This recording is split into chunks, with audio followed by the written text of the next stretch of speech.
We're slowly closing in on Forza Horizon 5's November 9th release date, and while it might seem like the road is still far too long, at least we're getting to take the scenic route thanks to Playground Games' continual updates. Here's what they've mapped out for us most recently. The main thing which the Playground team were kind enough to shed some light on in the latest Let's Go stream was exactly how Forza Horizon 5's campaign mode will actually work. It's called Horizon Adventure and was introduced via the mode's absolutely adorable map, which is filled with vibrant colours and fun little details in a way that honestly just makes you want to dive right in and get driving, which is exactly what you'll be doing. While the previous games in the Horizon series would kind of tend to shepherd you along a certain path through the campaign mode, Adventure goes out of its way to let you pursue whatever sort of driving experience you want. If you want to spend all your time rolling around in the jungle and churning up swamp mud, you can focus on off-road stuff. If you want to scare the almighty heck out of pedestrians, you can make street racing your raison d'etre. Whatever part of the Horizon games you're most drawn to, that's where you'll get to spend your time doing. The way it works is pretty simple actually. Adventure is broken down to a bunch of different festivals, each with a very different theme. We've got the Mexico main stage, Baja for off-roading, Apex for road racing, Wilds for dirt racing, Rush for PR stunts, and Street Scene for, well, I'm pretty sure you guessed it, street racing. Although naturally they're not going to give you the keys to the whole show right from the off, are they, Henry? To unlock all the events which Horizon Adventure has to offer, you'll have to earn accolades, with the ultimate goal of making it into the Hall of Fame. But the good news is that the accolades themselves are absolutely not in short supply. There are thousands to go after, covering every possible aspect of the game, which again allows you to focus on whatever style of play you most enjoy. As a result, no two players will take quite the same pathway through the game's campaign, fitting for a series that's always been about giving you the freedom of the open road, right? It's estimated that tearing through the campaign's 20 chapters and staking your place in the Hall of Fame should take somewhere in the 10 to 20 hours range for most players, but there will still be an inexhaustible supply of accolades to chase down afterwards, and even more on the way via post-launch content.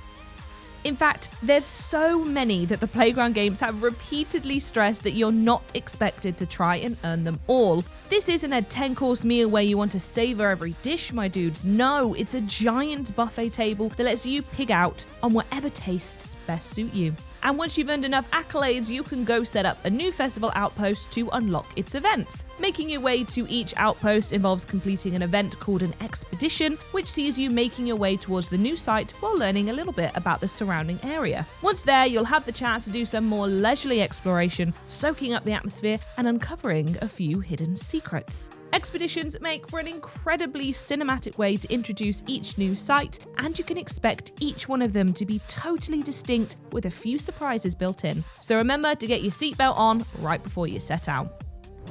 But if you're worried about getting lonely out there on the open roads as you take off on your adventure, then, well, don't be. The full thing can be played cooperatively with up to 5 other gas-guzzling buddies. And the road trip experience is set to be even slicker than before thanks to a drop-in, drop-out system that means you don't have to worry about syncing up your progress. You can just power straight in and get to work on your chosen accolades. Forza Horizon 5's commitment to letting you play your way extends to co-op as well, so you can expect to unlock the option really early. Blast through the epic opening sequence, which we broke down in our previous update, and then knock out the brief opening chapter, and you're good to go. 0 to co-op in around 25 minutes. Not bad. Not bad at all.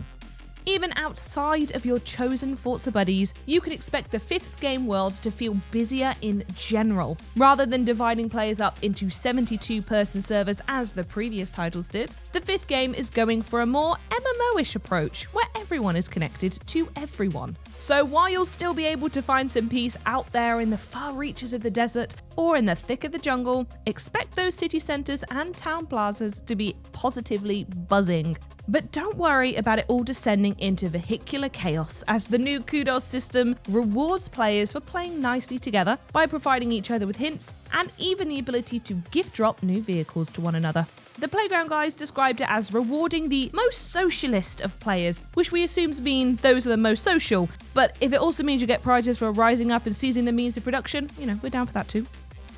Of course, all this macro stuff would be no good if Playground didn't have a firm handle on what's going on under the hood as well. But unsurprisingly, that's not going to be a cause for concern. The game's already nifty physics have been given a serious tune-up, with particular attention paid to the brakes and suspension to make for a more immersive, more intuitive driving experience. You'll really be able to feel everything the car is doing as you drive, as well as the tangible differences between how different vehicles, tyres, and surfaces interact.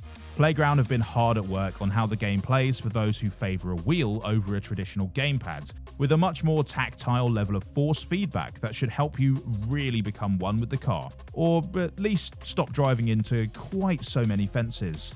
But if you find that the game's arcade simulation hybrid model doesn't quite feel exactly right to you straight off the line, then fear not. There are now a ton of really granular customization options that allow you to tinker with the exact level of force feedback, road feel, wheel damper, brake axis, dead zones, mechanical trail, and phalange integrity. Okay, so I made that last one up, but still, you get the idea. Not only are there a ton of ways for you to customize your car, but there are also a ton of cars to pick from as well, and unlocking them has never been more fun.